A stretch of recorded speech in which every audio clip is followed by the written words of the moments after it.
Nëse një që flet shqip, pretendon se është shqiptar, dhe për shumicën shqiptare që janë musliman, ua dëshiron djegjen me benzin, ua dëshiron dëbimin, ua dëshiron shkatërimin, dhe vazhdon të lëmotit në rrjetet sociale, i qetë e i sigurt e rahat. A mund të ndihemi në rahat? Nuk mund ndihemi në rahat. Jo për shkak të tij, për shkak se është shumë i parëndësishëm dhe pa ndikim. Por pyetja ngritet, kush ja dha këtë siguri këtij me fol kështu? Kush ja dha këtë garancë? Kush e shtyu që të flet kështu? Kjo s'është traditë jona, kjo s'është zakoni joni. Kjo fyrje, kjo gjuhë nuk është e kombit tonë, nuk është e popullit tonë kjo. Kjo është e huaja. Kjo është e armiqve që kanë dashur me shekuj me na shkatërru, në forma të ndryshme. Kjo s'është gjuha jonë.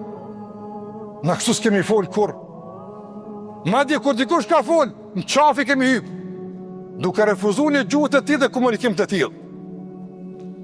Madje thirrja për ekzekutim të muftiut, përmendo. Prishin e besimtarë musliman në Kosovë me vra, me likuidua, përmendo. E hala për të kësaj, se shumë ka, po një që ishte shumë, sinqerisht që njerëzore.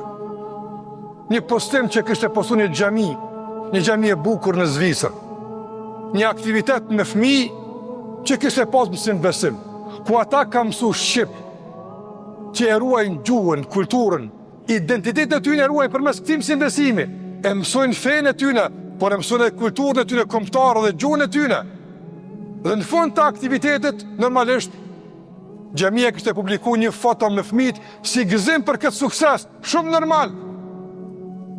Një njeri që të veti intelektual, e ku e di çfarë, a din çfarë përmendi ka bërë? U a dëshiron vdekjen keq të fëmijëve. Por jo me thonë vdekshit të gjithë, po në mënyrë më që njerëzore, më të poshtë të mundshme, më falni ju lutem, po është të mërshme. Të thotë kështu, cofshin të gjithë, fëmijëve shqiptarë, kontribut vetë mëdhaj për vendin, lirinë tonë, që baballarët e tyre djesle kanë da minimum kësaj Kosove. Me fëmijë që edukon me dash vendin, e popullin, e kombin, në emër të besimit që ata besojnë te. Qështu a dëshon, domethënë 10 fëmijëve përfundimin, një përfundim shtazarak, dhe vazhdon të ndershëm me na majt ligjërata për me dash vendin, e kombin, e si du me kombë patriot. Çka për na ndosh të mërëvna? Çka është kjo gjuhë? Çfarë ju kemi bërë të njerëzve? Çfarë ju kemi zë rrugën? Që me këtë gjuhë kaq arrogante, kaq çnjerëzore, kaq djallëzore, na maltretojnë çdo ditë. Prandaj të ndërozër, nuk është qasje në metaforë, por në bazë të ajetit, udhëzimit të Kuranit, ne shpresojmë që njerëz të mençur, institucionet tona, pushteti, edhe politik, edhe gjyqësor, të mirët seriozisht me këtë dukurinë në shfaqje e sipër, me këtë teatro palaçash që tentojnë me rrëmby vëmendjen për kush e di çfarë interesi, por që fyen çdo ditë ndjenjat tona, fenë tonë, besimin tonë,